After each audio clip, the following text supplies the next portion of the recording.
All right, this is lecture 17, the corticospinal and corticobulbar fibers. This is board 1 of 3. We're going to go through fact boards and then we're going to some more information. First thing we need to know, these are all definitions. Plegia or plegia means paralysis. You could have paraplegia, which would mean paralysis of your legs. Basically means paralysis of half your body, but you got to cut it horizontally, right? And obviously it has to be your legs. You couldn't have paralysis of your arms without having paralysis of your lower functions as well. You have quadriplegia. Quadriplegia is just that, basically. It's paralysis of all limbs. So this is when you're going to have a lesion in the cervical region, and everything below it is going to be damaged or knocked out. The last thing you have is hemiplegia. Hemiplegia is paralysis of one side of the body. You could see this, I guess, maybe in Brown-Séquard syndrome or something that's going to have maybe only half the spinal cord knocked out. We have paresis. Paresis is partial paralysis, also known as muscle weakness, that's caused by nerve damage or disease. You have, stemming off that, hemiparesis, which is muscle weakness on one side of the body.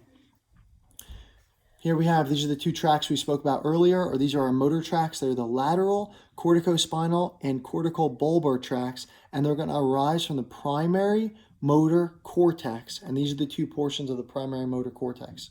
So in the primary motor cortex, which we know is located in the frontal lobe, we have two major areas. One, the precentral gyrus, and two, the anterior paracentral lobule.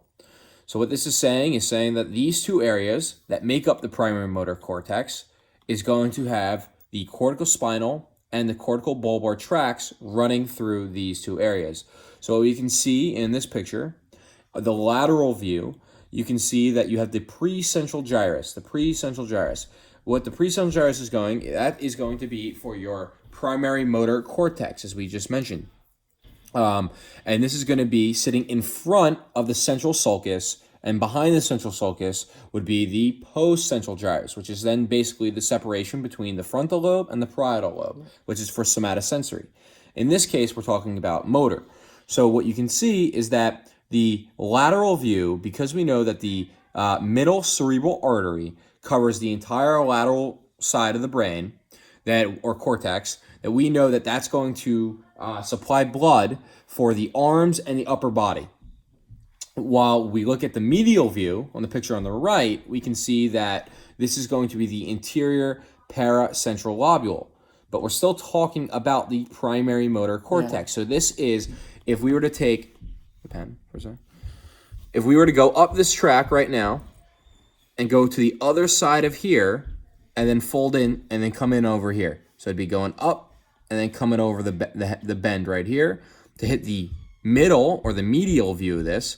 And that area right there is going to be the area that is covered by the anterior cerebral artery. So what that's going to cover is the feet and the legs, the lower body, compared to the lateral view, which is the upper body. Yeah, and the important part to note also is that these two tracks arise from this specific location that Jared just spoke to about. These lateral corticospinal and corticobulbar tracks arise from this area. Now we have, this is a fact here, pyramidal cells. These guys are basically, it's just another name almost for upper motor neurons. We know that the pyramidal cells specifically, they're layer 5 or located in layer 5 of the cerebral cortex. They're going to communicate with lower motor neurons directly or indirectly, indirectly being, via interneurons. But these are known as upper motor neurons. So we've spoken about upper motor neurons before. These fibers contribute to the corticospinal and corticobulbar tracts. Okay, what else do we have over here? This was basically a pathway we drew out that related to how the primary somatosensory cortex actually connected to the motor cortex. The primary motor cortex. Yeah, the primary motor cortex. So we spoke about the primary motor cortex earlier, and behind it would be the somatosensory cortex. So we wanted to know, how do these two things connect? We started off here in the prefrontal cortex. The prefrontal cortex would formulate the intention to move. So this is basically the combination of you actually moving, which is your motor functions, and the somatosensory cortex, which is, I guess, taking in information. It's sensory, right? Yep. So it's the initial thought. Yeah. The prefrontal cortex is what's doing the thinking. It's saying, hey, I see a bear. I should probably run. Yeah. I should probably get ready to run. And then it sends a signal to the premotor cortex. Yep. Where that's the programming center. Yep. That is, hey, ever since growing up as a kid, you've been learning all these different motor movements, and you're storing all those motor movements in a program in the premotor cortex, Yeah, definitely. And then which travels to the primary motor cortex. Okay, it goes to the primary motor cortex. We know that that's Brodmann area 4. It's important to note. Primary motor cortex is going to go down now. Instead of going directly to the brainstem at this point, it's going to go rather to the basal ganglia and the cerebellum. And what that's going to do is that coming in here, yeah, these motor movements basically are going to be a little choppy, and the basal ganglia and the cerebellum are going to fine tune them, make them into smoother muscle movements. And what we're going to do from there is we're going to try to get back to where we originally started. So you have the basal ganglia and the cerebellum basically editing these motor movements, sending them back to the thalamus, which is your sensory relay station, going up to the primary somatosensory cortex, which is S1, Brodmann area 3, 2, 1. It's going to then go up to the secondary somatosensory cortex and then cross back over to the premotor cortex again. From the premotor cortex this time, it's going to go to the primary cortex. Now everything is all fixed. It's smooth muscle movements after it got edited for a second time. And now it can go down to the brainstem and the spinal cord. So that's the pathway we need to know. Over here, we have, this is the route of the corticospinal and corticobulbar tracts. This is more of a, I guess you would say an overview, because we get into them. Yep. Yeah, it's just an basically overview. showing that you go from the corona radiata, Yep. the internal capsule, the crus cerebri in the midbrain, and then the pons. Yeah, that's basically it. We said the crus cerebri was in the midbrain, right? Yep. Internal capsule, we know where it is. There's different parts to it. Yep, white matter connecting to the corona radiata, and then the pons we have as well. And this is our last thing on this board. So this last thing was a way for almost muscle memory.